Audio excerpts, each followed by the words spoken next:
When people mention Park Chan-wook, the immediate association is Sours.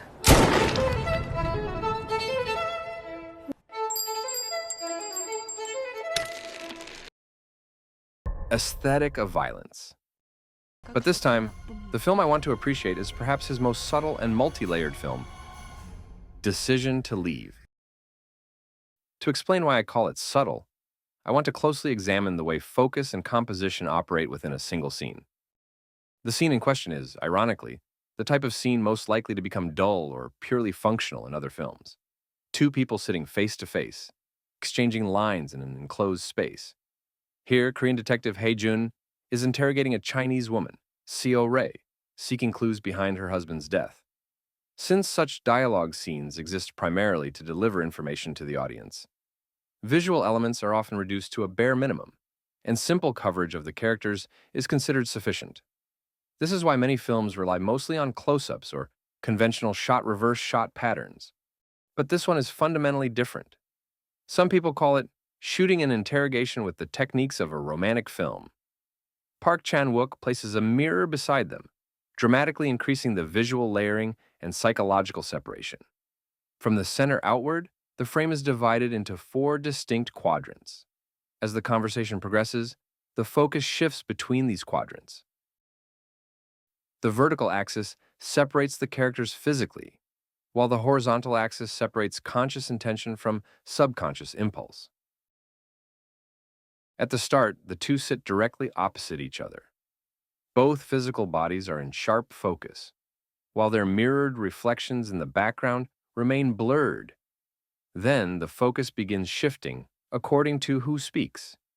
Seo-rae, then Hae-jun, then back again, an alternating rhythm.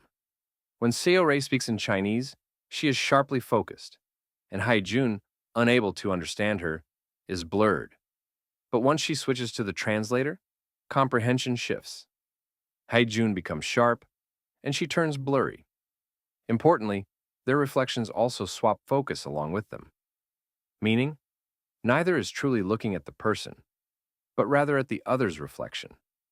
So even though this is staged as an interrogation, the visual imbalance hints at an unspoken pull beneath the surface, an unconscious desire to see past words and reach toward the other.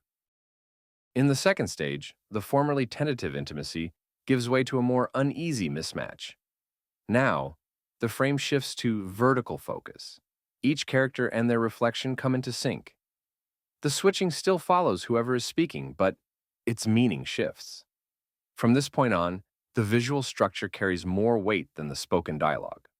The framing now separates not only the characters from each other, but also the characters from the audience other. The most striking moment comes at the end of this section. When Hae-jun compliments Seo-rae on her fluent Korean, the camera places 3 of the 4 figures in focus, and the only blurred one is Seo-rae's physical self. This suggests that while their outward positions remain misaligned, their subconscious selves have already converged. Seo-rae registers his interest, yet remains composed, revealing her inner complexity. What should have been a conventional dialogue scene becomes layered with subtext through Park's visual language. As the film's opening psychological encounter, it quietly plants the seeds for everything that follows. There's similarity in essence, but difference in nature. The uneasy attraction and the beginning of a wavering decision.